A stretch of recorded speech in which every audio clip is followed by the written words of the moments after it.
Who here has been the victim of a smear campaign by jealous and toxic women? So either they started a smear campaign after you left the friendship group or after you just stopped being friends with them. Pretty women are susceptible to smear campaigns because people are always looking for a gotcha moment or always praying for our downfall. So it's very easy for anyone to believe anything about us, even when it's not true. So back to why these women do it. They know that people will believe it. And smear campaigns, they really sting. They really hurt. You feel so out of control. You feel so helpless. And it can be humiliating as well when they're ruining your reputation and the things aren't true. It really used to affect me when I was younger because I just didn't realize why. I didn't realize why they would do that when it's not true. And when you get older, you realize a lot of people are fighting inner battles. And they also do it because they view us as a threat. So they want everyone to be on their side. So they're going to say anything so people can be on their side. These type of women that create smear campaigns are professional victims, okay? They're professional victims. So much to the point, I don't even think some of them even do it on purpose. I think they're just born professionally like a victim. These people are master manipulators. They just want the heat off of them. They want everyone to be on their side and they want people to come and cuddle them. Whether they're in the right, whether they're in the wrong. It doesn't matter. They could have slept with your They could have slapped your mom. They could have slept with your boyfriend. They could have stole money from you. And they would still create a smear campaign to take the heat away from them because they view us as a threat. So they need to ruin our reputation. And now that I'm older, I'm so grounded right now. I'm so grounded. It's just like, okay. I mentioned this in a previous video. You can't control what people say. And they do this because they know that you can't control what they say. So you can only control how you react and you can only control your response. And usually when you react in a bad way, when you react to their smear campaign, it just does the opposite effect. The best thing to do is just not react and act like it doesn't even bother you. And it shouldn't really bother you because it says more about them than you. And when you react, they're just going to be like, oh, there you go. See, oh, I knew you were going to say that. There you go. Oh, I told you she was going to react this way. You can't react. You're not going to win. And it's just going to look like you're proving something.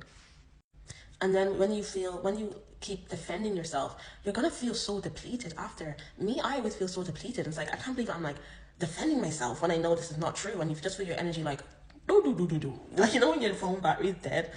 And that's what they want. They want you to waste your energy. Don't give them your power. And with me, people love trying to get reaction out of me, you know? And there was this girl at work. And we fell out. And then I literally unfollowed her the day after we had an argument. I just saw her for who she really was. I didn't even scream at her or nothing. I just unfollowed and I said, that's not someone I want to be my friend. The next day at work, I'm hearing, oh, did you hear what this person said about you? Oh, is it true that Is it true? Oh, I heard that. She said this about you. She said that you were this. She said that you were that.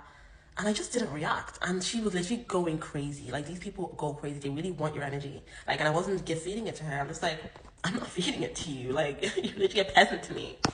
A lot of the time, there's no point defending yourself because these type of jealous, toxic women have been doing the smear campaign behind your back and you just didn't know it yet. They've been talking trash about you behind your back and you just haven't found out yet. Because after me and that girl fell out, then that's when I started hearing, oh, she said this about you, she said that about you. And I'm sure I'm not the only one that can relate to this. How many times have you fell out with someone and then you start hearing, oh, you know, she's been saying this about you, she's been saying that about you. And you know, I think they do this to plan. So when you do eventually leave, because I feel like they have this guilty conscience in their heart, when you do finally figure them out, they have something to, you know, as a backup. So when you do leave, you're going to be like, oh, see, I told you she was like this. I told you she was like that. And then the people that believe it want to believe it. It's being the victim of smear campaigns and being the victim of these labels being put onto me. I always take it with a pinch of salt when people come to me about other people. Those people that believe the smear campaign usually deep down never liked you, or maybe you found you to be more prettier than them, or there's something in you that they lack. They will believe that smear campaign. They will not give you the benefit of the doubt. Benefit of the doubt where? No. You know when people are just, it's like, oh, finally, oh, I knew something was wrong about her. Oh, she always gave me a bad vibes. Oh, yeah, da, da, da. You've been waiting for someone to say that. They want to believe it. This is why I love watching like the Real Housewives franchise, because you can see how people can act differently by themselves versus when they're in a group.